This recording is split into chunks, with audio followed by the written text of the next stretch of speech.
नमस्कार, बहुत स्वागत है आपका। आप देख रहे हैं किस्मत कनेक्शन और मैं हूं आपके साथ शैलेंद्र पांडे।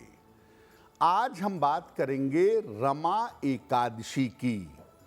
त्योहारों के इस समय में कार्तिक के पावन महीने में रमा एकादशी अपने आप में बड़ी मूल्यवान हो जाती है और ये पापों के नाश के लिए, पापों के प्रायश्चित के लिए बड़ी महत्वपूर्ण मानी जाती है। तो आज विस्तार से बात करेंगे रमा एकादशी पर। आज हम बात कर रहे हैं रमा एकादशी के बारे में। रमा एकादशी की महिमा क्या है, सबसे पहले ये समझ लेते हैं। कार्तिक कृष्ण पक्ष की एकादशी को रमा एकादशी कहा जाता है। रमा एकादशी पर सामान्यतः भगवान विष्णु की उपासना की जाती है और ऐसा माना जाता है कि अगर आप रमा एकादशी पर श्री हरि की, भगवान विष्णु की उपासना करते हैं तो आपके पापों का नाश होता है। और ये भी माना जाता है कि रमा एकादशी का पालन करने से मृत्यु के बाद सद्गति की प्राप्ति होती है। ऐसा मानते हैं कि अगर हृदय से, ईमानदारी से रमा एकादशी का पालन किया जाए तो इस व्रत के प्रभाव से व्यक्ति मृत्यु के उपरांत मुक्ति प्राप्त कर लेता है।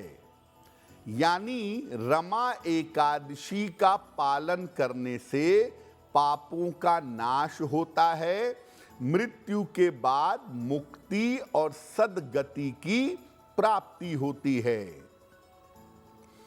इस बार रमा एकादशी 28 अक्टूबर को है, जिसका पालन हम सबको करना चाहिए। अब ये जानते हैं कि रमा एकादशी का पूजा विधान क्या है, किस तरीके से रमा एकादशी पर पूजा उपासना करेंगे। प्रातः काल या सायंकाल श्री हरि के केशव स्वरूप का पूजन करेंगे। रमा एकादशी पर भगवान विष्णु के केशव स्वरूप की पूजा की जाती है। मस्तक पर सफेद चंदन या गोपी चंदन लगा करके पूजा करेंगे। भगवान विष्णु को पंचामृत, पुष्प और ऋतु फल, मौसम के फल अर्पित करेंगे। आप चाहें तो पूरे 24 घंटे का उपवास रखें और अगर आप चाहें तो केवल एक वेला उपवास रखें और एक वेला पूरी तरह से सात्विक आहार ग्रहण करेंगे। अगर आप शाम को आहार ग्रहण करते हैं या शाम को फलाहार ग्रहण करते हैं तो पहले भगवान विष्णु की उपासना करिएगा और भगवान विष्णु की आरती करिएगा। रमा एकादशी पर आप निर्धन व्यक्ति को ऋतु फल यानी मौसम के फल का और अन्न का दान कर सकते हैं। रमा एकादशी पर ऋतु फल का दान करना और अन्न का दान करना बहुत अच्छा होता है। अब आपको बताते हैं रमा एकादशी पर आप कौन से विशेष प्रयोग कर सकते हैं। अगर आपको बेवजह की चिंता रहती है, बेवजह का मानसिक तनाव रहता है या स्वास्थ्य में लगातार आपके समस्या बनी रहती है तो मानसिक तनाव और स्वास्थ्य की समस्या को कैसे दूर करेंगे? एकादशी के दिन आप जल और फल का सेवन करके, मिनिमम जल और फल का सेवन करके उपवास रखिएगा। रात के समय में, मध्य रात्रि में, मिडनाइट में 11 बजे से 1 बजे के बीच में श्री हरि के केशव स्वरूप की पूजा करिएगा। उनके सामने श्री गोपाल स्तुति का पाठ करें, या चाहें तो गोपाल सहस्त्रनाम का पाठ करें। और गोपाल सहस्त्रनाम का पाठ करने के बाद आप अच्छे स्वास्थ्य के लिए और अच्छी मानसिक स्थिति के लिए प्रार्थना करिएगा। रमा एकादशी पर मध्य रात्रि में जग करके श्री हरि की पूजा करने से, ध्यान करने से, विष्णु सहस्त्रनाम, गोपाल सहस्त्रनाम, इसका पाठ करने से आपका मन बेहतर होगा, समस्याएं समाप्त होंगी।